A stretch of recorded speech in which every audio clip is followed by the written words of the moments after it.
अस्सलाम वालेकुम। आज हम हायर डेरिवेटिव को पढ़ेंगे।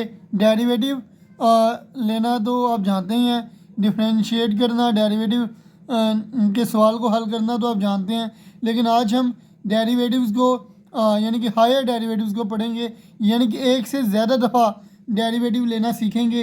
यानी कि अगर कोई फंक्शन दिया जाता है y is equal to f of x, तो पहले हम इसका एक दफ़ा डेरिवेटिव लेते हैं कि जिसको हम बोलते थे d y by d x, और इसको हम इस तरह भी लिख सकते हैं वाई वन, या फिर इसके ऊपर हम ऐसे करके भी यानी कि लिख सकते हैं।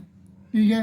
और इसी तरह जब हम किसी फंक्शन का दूसरी दफ़ा डेरिवेटिव लेते हैं तो उसको हम d square y over d x square लिख सकते हैं, यानी कि इसको वाई टू भी लिख सकते हैं, या फिर वाई के ऊपर ये ब्रैकेट के अंदर टू भी लिखा जा सकता है। इसी तरह जब हम किसी फंक्शन का तीसरी दफ़ा डेरिवेटिव लेंगे तो d cube y over d x cube उसका लिखा जा सकता है, और इसको वाई थ्री भी लिखा जा सकता है, या फिर उसको इस तरह भी लिख सकते हैं। अब याद रहे कि हायर डेरिवेटिव में हम क्या करेंगे कि फंक्शन का एक से ज़्यादा दफ़ा डेरिवेटिव लिया करेंगे, दो दफ़ा, तीन दफ़ा, या फिर चलते चलते यानी कि n दफ़ा डेरिवेटिव हम लिया करेंगे। तो जब हम किसी फंक्शन का n टाइम्स डेरिवेटिव लेंगे तो उसको हम लिखेंगे d n y over d x की पावर n। इसको हम ऐसे भी लिख सकते हैं डी वाई एन, और या फिर इसको हम इस तरह भी y के ऊपर भी n बना के लिख सकते हैं। अब इसी के मुताबिक मैं एक एग्जांपल आपको सॉल्व करके बताता हूँ कि जिसमें nth डेरिवेटिव हमने फाइंड करना है। तो एग्जांपल है जी हमारे पास,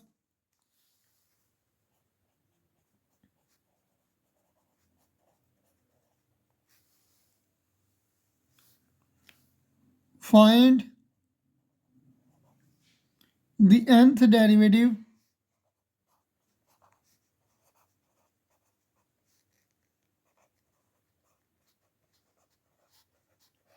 of y is equal to sin ax plus b।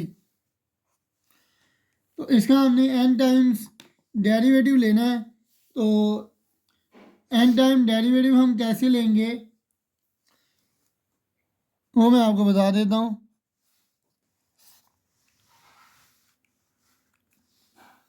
याद रहे कि हमारे पास फंक्शन है जी y is equal to sine a x plus b. तो इसको डिफ्रेंशिएट करेंगे जी, differentiate with respect to x. तो ये क्या आ जाएगा, y का डेरिवेटिव y वन आ जाएगा, और इसका जब हम डेरिवेटिव लेंगे d over d x sine of a x plus b. तो क्या आ जाएगा जी, साइन का डेरिवेटिव क्या होता है जी, कास। साइन का डेरिवेटिव होता है कास into a x plus B, और जब ए एक्स प्लस बी का हम डेरिवेटिव लेंगे, इसको एक दफ़ा स्टेप वाइज कर लेते हैं, ए एक्स प्लस बी। तो ए एक्स प्लस बी का जब हम डेरिवेटिव लेंगे तो क्या आ जाएगा, cos a x plus B, और ए एक्स, एक्स का डेरिवेटिव वन, और वन ए टाइम ए आ जाएगा, प्लस बी का डेरिवेटिव ज़ीरो आ जाएगा। तो ए प्लस ज़ीरो ए ही हो जाएगा, तो इसको मैं ऐसे ही लिख लूँगा। ठीक है जी। अब जी हाँ, तो इसको हमने साइन में कन्वर्ट करना है। तो याद रहे कि sign pi by two plus x किसके इक्वल होता है जी, काज एक्स के इक्वल होता है। तो मैं क्या करूँगा कि इसको साइन में जब कन्वर्ट करूँगा तो साइन में कन्वर्ट यानी कि ये समझिए ये सारा एक्स है। ठीक है। तो अगर मैं साइन के अंदर पाई ऐड करूँगा तो हमारे पास ये किसके इक्वल हो जाएगा, ये काज एक्स के, यानी कि काज ए प्लस बी के इक्वल हो जाएगा। तो इसको मैं कन्वर्ट कर लूँगा जी sine pi by two plus a x plus b. अब इसको मैं आपको ज़रा हल करके बता देता हूँ कि ये कैसे यानी कि पॉसिबल होता है। याद रहे कि इसका मैं फार्मूला ओपन करके आपको बता देता हूँ। यानी कि साइन अल्फ़ा प्लस बीटा हमारे पास क्या फार्मूला होता है, साइन अल्फ़ा प्लस बीटा, ये होता है जी sine alpha cos beta plus cos alpha sine beta. ठीक है जी। तो इसके मुताबिक sine pi by two plus x क्या हो जाएगा, sine pi by two cos x plus cos pi by two sine x. Sine pi by two 1 into cos x plus cos pi by two 0 into sine x. तो ये आ जाएगा 1 cos x time cos x plus 0, यानी कि ये आ जाएगा जी cos x. तो इस तरह करके अगर x की जगह आप ए एक्स प्लस बी भी यूज़ करें तो cos a x plus b किसके इक्वल होगा, sine pi by two plus a x plus b. तो ये उसी चीज़ के इक्वल आ जाएगा। अब मैं आपको मज़ीद आगे यानी कि हमने फर्स्ट डेरिवेटिव यहाँ पे लिया हुआ है। अब अगेन इसको डिफ्रेंशिएट हम करेंगे। तो अगेन डिफ्रेंशिएट करते हैं जिसको again differentiate with respect to x.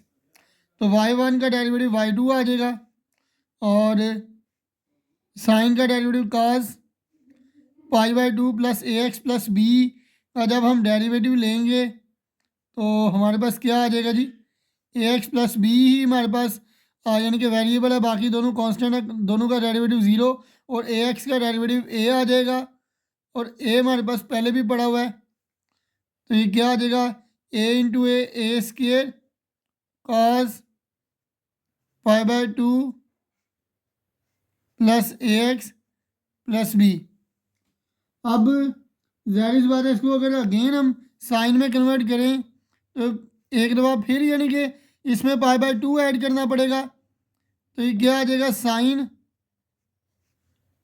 Pi by two में again pi by two add करेंगे तो ये cos pi by two plus a x plus b के इक्वल आ जाएगा। तो ये आ जाएगा जी y two is equal to a square sine pi by two plus pi by two. Pi by two plus pi by two क्या हो जाएगा, 2 टाइम्स पाई बाय टू आ जाएगा, 2 टाइम्स पाई बाय टू आ जाएगा plus a x plus b. अब इसको आप कट भी कर सकते हैं और कट करने की वैसे कोई ज़रूरत नहीं है, इसलिए मैं इसको ऐसे ही एज इट इज़ ही चलाऊँगा। अब मज़ीद हम क्या करेंगे कि इसको अगेन डेरिवेटिव लेंगे, इसका थर्ड टाइम डेरिवेटिव लेते हैं, again differentiate with respect to x. तो अगेन जब मैं इसको डेरिवेट करता हूँ इसका तो ये आ जाएगा y3 is equal to sine का डेरिवेटिव आ जाएगा cos 2 pi by two plus a x plus b. अब ए एक्स का डेरिवेटिव ए आ जाएगा, ए स्क्वायर पहले भी पड़ा हुआ है तो ए क्यूब इसको लिख सकते हैं। अब ये दोबारा cos में कन्वर्ट हो गया है, इसको अगेन साइन में कन्वर्ट करते हैं, y3 is equal to a cube sine. एक दफ़ा फिर जब मैं पाई बाय टू इसमें ऐड कराऊंगा तो डायरेक्ट भी हम लिख सकते हैं 3 पाई बाय टू, लेकिन इसको मैं आपको स्टेप मुकम्मल करके दिखा देता हूँ, plus a x plus b. तो ये आ जाएगा जी y3 is equal to a cube sine, इन दोनों को ऐड करेंगे तो ये आ जाएगा 3 pi by two plus a x plus b, ये हमारे पास आ जाएगा। अब सिमिलरली अगर फोर्थ टाइम अगर हम डेरिवेटिव लेते तो हमारे पास फंक्शन क्या आ जाना था, अगर यहाँ से हम अंदाज़ा लगाएं तो y4 ए की पावर 4 हो जाना था साइन, क्योंकि यहाँ पे 4 टाइम डेरिवेटिव लिया तो 4 आ गया और यहाँ पर भी 3 टाइम डेरिवेटिव लिया था तो 3 आया था, तो यहाँ पर भी 4 पाई बाय टू आ जाएगा plus a x plus b. अब इसी तरह अगर हम nth टाइम इसका डेरिवेटिव लें तो हमारे पास आंसर क्या आना था,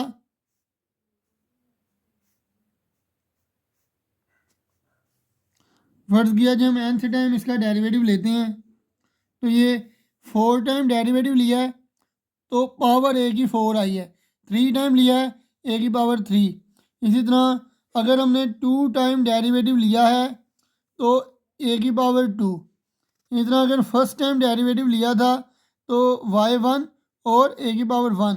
तो इसका मतलब अगर हम nth टाइम इसका डेरिवेटिव लेंगे तो ए की पावर n आ जाएगा। इसी तरह साइन, अब देखें जी 4 टाइम डेरिवेटिव लिया तो 4 पाई/2, 3 टाइम लिया तो 3 पाई/2, 2 टाइम लिया तो 2 पाई/2 और 1 टाइम लिया तो इसको हम कह सकते हैं जी 1 पाई/2। तो इसका मतलब अगर n टाइम लेंगे तो क्या आ जाएगा n पाई/2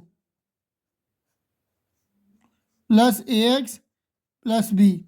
तो ये हमारे पास क्या आ गया, y n is equal to a की power n n sine n pi plus a x plus B.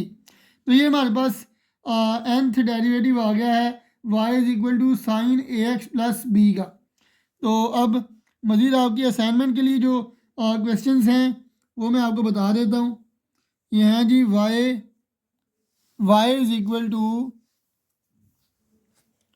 Sign x और y is equal to cos x.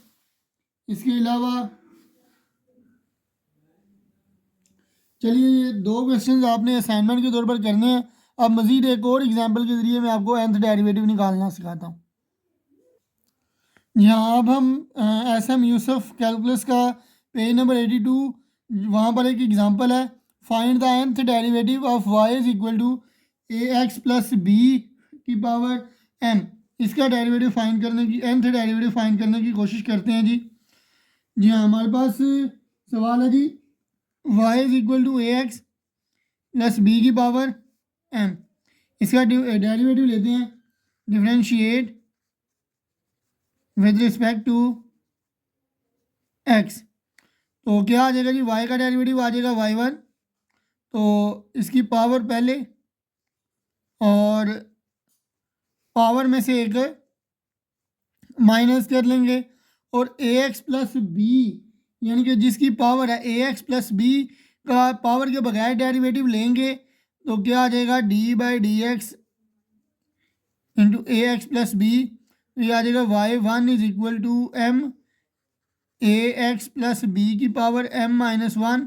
A x plus b का डेरिवेटिव क्या आ जाएगा, सॉरी ए आ जाएगा। इसी तरह ये हमारे पास आ गया m into a x plus b की power m-1 into a. Again differentiate कर लेंगे जी इसको, again differentiate with respect to x। तो ये y1 का y2 हो जाएगा, इसकी पावर को मज़ीद यानी कि पावर पहले आ जाएगी, पावर में से एक माइनस करेंगे तो m-1 में से -1 करेंगे तो m-2 आ जाएगा, या -2 हो जाएगा। ए एक्स प्लस बी का डेरिवेटिव लेंगे तो दोबारा ए ही आ जाएगा, ए और ए मल्टीप्लाई होंगे तो ए का स्केयर आ जाएगा हमारे पास। इसी तरह इसके अलावा अगेन इसका थर्ड टाइम डेरिवेटिव लेते हैं, again differentiate with respect to x। तो थर्ड टाइम डेरिवेटिव लेंगे तो ये क्या आ जाएगा, y3 और m-1 इसकी पावर पहले लिखेंगे तो m-2 आ जाएगा। तो ये आ जाएगा ए एक्स प्लस बी की पावर m-3 आ जाएगा ना। तो ए एक्स प्लस बी का डेरिवेटिव लेंगे तो ए आ जाएगा, ए और ए स्क्वायर मल्टीप्लाई होंगे तो ए का क्यूब आ जाएगा। अब इसी तरह सिमिलरली अगर फोर्थ टाइम इसका डेरिवेटिव लें तो क्या आ जाएगा, y4। और अब देखें जब थर्ड टाइम डेरिवेटिव लिया तो m-2 तक आया, तो यानी कि 3 में से एक कम। तो इसी तरह जब फोर्थ टाइम लेंगे तो m-1 m-2 और m-3 यानी कि 4 से कम तक m में से माइनस होगा, तो m-3 तक हमने इसको लिख लिया। इसी तरह जब थर्ड टाइम डेरिवेटिव लिया तो m में से 3 माइनस किया, तो जब फोर्थ टाइम डेरिवेटिव लेंगे तो m में से 4 माइनस कर लेंगे, जब थर्ड टाइम डेरिवेटिव लिया तो ए की पावर 3 थी, फोर्थ टाइम डेरिवेटिव लेंगे तो ए की पावर 4 आ जाएगी। इसी तरह देखें जी कि फर्स्ट टाइम डेरिवेटिव लिया तो हमारे पास एम में से एक माइनस किया, सेकंड टाइम डेरिवेटिव लिया एम में से दो माइनस किया, थर्ड टाइम डेरिवेटिव लिया एम में से तीन माइनस किया, फोर्थ टाइम डेरिवेटिव लिया एम में से फोर माइनस किया। जब फर्स्ट टाइम डेरिवेटिव लिया तो एम में से कुछ भी माइनस नहीं किया यहाँ पे, और यानी कि एम अकेला लिखा। जब सेकंड टाइम लिखा तो एम और एम माइनस वन यानी कि दो पावर्स हमने यहाँ पे लिखी, एम और एम माइनस वन, सॉरी दो वैल्यूज़ लिखी। और जब थर्ड टाइम डेरिवेटिव लिया तो एम माइनस वन और एम माइनस टू तीन वैल्यूज़ लिखी। और फोर्थ टाइम डेरिवेटिव लिया तो m minus one, m minus two, m minus three, यानी कि ये फोर वैल्यूज़ हमने लिखी। इसी तरह फर्स्ट टाइम डेरिवेटिव लिया था तो हमारे पास क्या आ गया था, ए आया था। सेकंड टाइम डेरिवेटिव लिया तो ए का स्क्वायर, थर्ड टाइम लिया तो ए का क्यूब, फोर्थ टाइम लिया तो ए की पावर 4। अब अगर हम nth टाइम इसका डेरिवेटिव लेंगे तो क्या आ जाएगा, ये हमारे पास आ जाएगा जी y n is equal to m minus one, m minus two, m minus three. तो इसको यानी कि फोर टाइम डेरिवेटिव लिया था तो एम माइनस थ्री तक गए थे। अब एन टाइम डेरिवेटिव लिया तो हम कहाँ तक जाएंगे, एन में से एक कम तक, यानी कि एम माइनस एन में से कम, एन माइनस वन होता है ना, तो m minus n minus one तक हम चले जाएंगे। उसके बाद ए एक्स प्लस बी की पावर क्या आ जाएगी हमारे पास, फोर टाइम डेरिवेटिव लिया था तो एम माइनस फोर आई थी पावर, थ्री टाइम लिया था n minus three, two time लिया था n minus two, one time लिया था एम माइनस वन, और एन टाइम लेंगे तो एम माइनस एन हो जाएगा हमारे पास। और जब फोर टाइम डेरिवेटिव लिया था ए की पावर फोर थी, थर्ड टाइम लिया था ए की पावर थ्री थी, सेकंड टाइम लिया था ए की पावर टू थी, और फर्स्ट टाइम लिया था तो ए की पावर वन। तो एन टाइम लेंगे तो ए की पावर एन आ जाएगी। अब इसको मज़ीद थोड़ा सा सिंप्लीफाई करते हैं और इस लेक्चर को एंड करते हैं फिर। तो अब y n is equal to, अब अगर मैं क्या करूं, इसका फैक्टोरियल मुकम्मल करने की कोशिश करूं तो मैं क्या कर सकता हूं, m minus one, m minus two, m minus three, तो यहाँ से लेके मैं चला जाऊंगा m minus n plus one, लिख सकते हैं ना इसको, m minus n plus one, फिर उसके बाद एम माइनस एन, और यहाँ से लेके थ्री टू वन, और ये आगे आ जाएगा ए एक्स प्लस बी की पावर एम माइनस वन ए की पावर एन। ये मैंने क्या किया, यहाँ से लेके यहाँ तक जो वैल्यू है एम माइनस वन एन से लेके थ्री टू वन, यहाँ तक ये मैंने खुद से मल्टीप्लाई भी करवा ली और डिवाइड भी मैं करवा लूँगा। M minus n minus one, m minus n minus two से लेके करते करते थ्री टू वन तक मैं आ जाऊँगा। यानी कि ये कोई ना कोई वैल्यू है जो एट द एंड यहाँ पे जाके, क्योंकि ये कम हो रही है, कम होते होते ये कहीं वन तक जाके फर्स्ट की आगे आ जाएगी। तो ये सारा सबसे बड़ी वैल्यू हमारे पास क्या है, यहाँ पे नीचे एम माइनस एन, ठीक है। तो ये हमारे पास नीचे आ जाएगा एम माइनस एन में से एक माइनस किया, एम माइनस एन में से दो माइनस किया, तो हमारे पास फैक्टोरियल आ जाएगा एम माइनस एन का फैक्टोरियल। ऊपर किसका फैक्टोरियल आ जाएगा, एम है सबसे बड़ी वैल्यू, ठीक है, तो ऊपर आ जाएगा एम का फैक्टोरियल, और साथ ए एक्स प्लस बी की पावर एम माइनस एन और ए की पावर एन। तो ये हमारे पास टोटल वैल्यू आ जाएगी, ठीक है। तो ये हमारे पास nth डेरिवेटिव था।